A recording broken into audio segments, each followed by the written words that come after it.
ವೀರಪ್ಪ ಮೊಯ್ಲಿಯವರು ಮಾಜಿ ಮುಖ್ಯಮಂತ್ರಿಗಳು ನಿನ್ನೆ ಹೇಳಿಕೆ ಯಾವುದೇ ಕಾರಣಕ್ಕೂ ಡಿ ಕೆ ಶಿವಕುಮಾರ್ ಅವರನ್ನು ಮುಖ್ಯಮಂತ್ರಿ ಸ್ಥಾನದಿಂದ ತಪ್ಪಿಸೋದಕ್ಕೆ ಸಾಧ್ಯ ಇಲ್ಲ, ಸದ್ಯದಲ್ಲೇ ಅವರು ಮುಖ್ಯಮಂತ್ರಿ ಆಗೇ ಆಗ್ತಾರೆ ಅನ್ನುವ ಹೇಳಿಕೆಯನ್ನು ವೀರಪ್ಪ ಮೊಯ್ಲಿಯವರು ನೀಡಿದ್ದಾರೆ.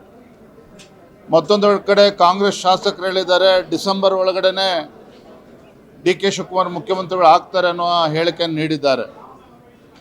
ಇದ್ರ ಮಧ್ಯೆ ತಾವು ಗಮನಿಸಬೇಕಾಗಿರ್ತಕ್ಕಂಥದ್ದು, ಕಳೆದ ಬೆಳಗಾವಿಯ ಅಧಿವೇಶನದ ಸಂದರ್ಭದಲ್ಲಿ ಡಿ ಕೆ ಶಿವಕುಮಾರ್ ಅವರು ಸದನದಲ್ಲಿ ಏನು ಹೇಳಿಕೆಯನ್ನು ನೀಡಿದ್ದಾರೆ.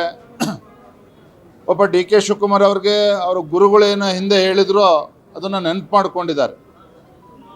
ಅಧಿಕಾರ ಸಿಗಲಿಲ್ಲ ಅಂತ ಹೇಳಿದ್ರೆ ಅದನ್ನು ಒದ್ದು ಕಿತ್ಕೋಬೇಕು ಅಂತೇಳಿ ಪಾಪ ಡಿ ಕೆ ಶಿವಕುಮಾರ್ ಅವ್ರಿಗೆ ಅವರ ಗುರುಗಳು ಹೇಳಿದರು. ಅದನ್ನು ಇತ್ತೀಚಿನ ದಿನಗಳಲ್ಲಿ ಡಿ ಕೆ ಶಿವಕುಮಾರ್ ಅವರು ನೆನಪಿಸ್ತಕ್ಕಂಥ ಕೆಲಸ ಮಾಡಿದ್ದಾರೆ. ಅದು ಯಾರಿಗೆ ನೆನಪಿಸ್ತಕ್ಕಂಥ ಪ್ರಯತ್ನ ಮಾಡಿದ್ದಾರೆ ಅದನ್ನು ತಾವು ಡಿ ಕೆ ಶಿವಕುಮಾರ್ ಅವ್ರಿಗೆ ಕೇಳಬೇಕು. ಮತ್ತೊಂದು ಕಡೆ ಮೊನ್ನೆ ದಿನ ಡಿ ಕೆ ಶಿವಕುಮಾರ್ ಅವರು ಕೊಟ್ಟಿರ್ತಕ್ಕಂಥ ಹೇಳಿಕೆ ಏನು ಫಿಲ್ಮ್ ಫೆಸ್ಟಿವಲ್ ವಿಚಾರದಲ್ಲಿ ನಟ್ಟು ಬೋಲ್ಟು ಟೈಟ್ ಮಾಡಬೇಕಾಗತ್ತೆ ಅನ್ನುವ ಅಹಮ್ಮನಿಂದ ಹೇಳಿಕೆಯನ್ನು ನೀಡಿದ್ದಾರೆ. ನನಗನ್ನಿಸ್ತದೆ ಎಲ್ಲೋ ಒಂದು ಕಡೆ ಡಿ ಕೆ ಶಿವಕುಮಾರ್ ಅವರ ಹೇಳಿಕೆ, ಬೆಳಗಾವಿನಲ್ಲಿ ಕೊಟ್ಟಿರ್ತಕ್ಕಂಥ ಹೇಳಿಕೆ ಇರ್ಬೋದು, ಮೊನ್ನೆ ದಿನ ನಟ್ಟು ಬೋಲ್ಟು ಟೈಟ್ ಮಾಡ್ತೇನೆ ಅಂತೇಳಿ ಹೇಳಿಕೆಯನ್ನು ಕೊಟ್ಟಿದ್ದಾರೆ, ಅದು ಚಿತ್ರರಂಗದ ಬಗ್ಗೆ ಹೇಳಿರ್ತಕ್ಕಂಥದ್ದಲ್ಲ.